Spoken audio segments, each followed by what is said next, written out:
नमस्कार मित्रांनो, मी रमेश चव्हाण खोज मास्टर न्यूजमध्ये आपलं सर्वांचं स्वागत करतो. नगर परिषद निवडणुकीचे पडघम वाजायला लागले आहेत आणि नगर परिषदचा जो पुढचा प्रोटोकॉल आहे तो प्रशासनाने जाहीर केलेला आहे. प्रभाग रचनेचा प्रस्ताव हा आता सरकार देणार निवडणूक आयोगाला. आधी आयुक्ताकडून जाणार होता थेट सुधारित आदेश जारी. मुंबई बातमी मुंबईवरून आहे. राज्य प्रशासनाने हा नुकताच अध्यादेश जारी केला आहे. राज्यभरातील महानगरपालिका, नगर परिषदा आणि नगरपंचायतीचा प्रभाग रचनेचा प्रस्ताव राज्य सरकारच्या नगर विकास विभागाअंतर्गत राज्य निवडणूक आयोगाला सादर केले जाणार आहेत. नगर विकास विभागाने सोमवारी प्रभाग रचनेचे विविध टप्पे आणि त्या संबंधित जबाबदार असलेले संबंधित अधिकारी याबाबत शुद्धीपत्रक जाहीर केले आहे. नगर विकास विभागाने 10 जून रोजी मुंबईसह 29 महापालिका तसेच नगर परिषदा आणि नगरपंचायतीच्या प्रभाग रचनेचा प्रारूप तयार करण्याचे आदेश जारी केले होते. त्यानुसार मुंबईसह अ, ब, क आणि ड महापालिका क्षेत्रातील प्रभाग रचनेचा प्रारूप तयार करण्याची जबाबदारी संबंधित महानगरपालिका आयुक्तांवर सोपवण्यात आलेले आहे. प्रारूप प्रभाग रचना तयार करून त्याला राज्य निवडणूक आयोगाची मान्यता घेण्याची जबाबदारी महापालिका आयुक्तावर सोपवण्यात आलेली आहे. त्यानुसार आयुक्तांना थेट राज्य निवडणूक आयोगाला विभाग रचना प्रारूप देणे अपेक्षित होते. नगर विकास विभागाने सोमवारी शुद्धीपत्रक काढून रचना सादर करण्याबाबत विविध टप्पे जाहीर केले आहेत. अशी होईल आता प्रभाग रचना.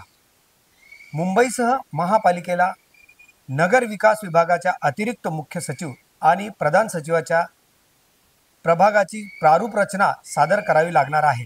त्यानंतर प्रधान सचिवांना प्रभागाची प्रारूप रचना सादर करावी लागणार. त्यानंतर नगर विकास विभागाकडून छाननी होऊन प्रभाग रचनेच्या मान्यतेचा प्रस्ताव राज्य निवडणूक आयोगाला सादर होईल. निवडणूक आयोगाची मान्यता. निवडणूक आयोगाची मान्यता मिळाल्यानंतर आयुक्त प्रभाग रचना प्रसिद्ध करतील. या प्रभाग रचनेवर राज्य सरकारने प्राधिकृत केलेला अधिकारी सुनावणी घेईल. या सुनावणीनंतर प्रभाग रचनेला सुद्धा महानगरपालिका आयुक्त नगर विकास विभागाला सादर करतील. हा प्रस्ताव नगर विकास विभागाकडून पुन्हा निवडणूक आयोगाला सादर होईल. त्यावर राज्य निवडणूक आयोग अंतिम शिक्कामोर्तब करेल. राज्य निवडणूक आयोगाची मान्यता मिळाल्यानंतर आयुक्तालयाकडून अंतिम प्रभाग रचना प्रसिद्ध केली जाईल. अ, ब, क महापालिका प्रभाग रचनेच्या हीच पद्धती अवलंबली जाणार आहे.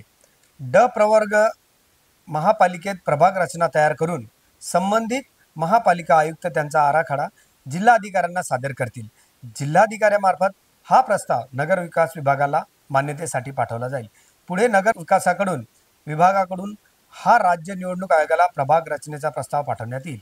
नगर परिषदा आणि 2 नगरपंचायतमधील प्रभाग रचना संबंधित मुख्याधिकारी यांच्याकडून केली जाईल. नगर परिषदा आणि नगरपंचायतीचा प्रभाग रचनेचा प्रस्ताव संबंधित जिल्हाधिकारी नगर विकास विभागाला सादर करतील. प्रभाग रचनेला राज्य निवडणूक आयोगाकडून मान्यता मिळाल्यानंतर ती प्रसिद्ध करणे आणि त्यावर हरकती घेणे, सूचना विचारात घेऊन सुनावणी घेण्याची जबाबदारी जिल्हाधिकारी यांना सोपवण्यात आलेली आहे.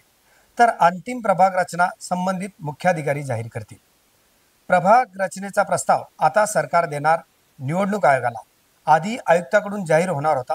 अशा प्रकारे नगर परिषदचं निवडणूक पडघम वाजलेलं आहे आणि सर्व नगर परिषदचा तसेच महानगरपालिकेचा सुधारित अध्यादेश जारी करण्यात आलेला आहे. महाराष्ट्र शासनाकडून या सुधारित अध्यादेशाचे अपडेट आपण कंटिन्यू घेत राहू. मी रमेश चव्हाण. अशा प्रकारच्या कंटिन्यू अपडेटसाठी नेहमी पाहत राहा खोज मास्टर न्यूज. आमच्या चॅनलला लाईक, सबस्क्राईब आणि शेअर करा. जास्तीत जास्त लोकांपर्यंत खोज मास्टर न्यूज चॅनलला पोहोचवा. म्हणजेच नगर परिषद संदर्भात त्याचप्रमाणे महानगर परिषद संदर्भात अत्याधुनिक तसेच नियमित अपडेट अध्यादेश जर जारी झाले तर आपल्यापर्यंत निश्चित पोहोचण्याचा प्रयत्न आमचा राहील. धन्यवाद.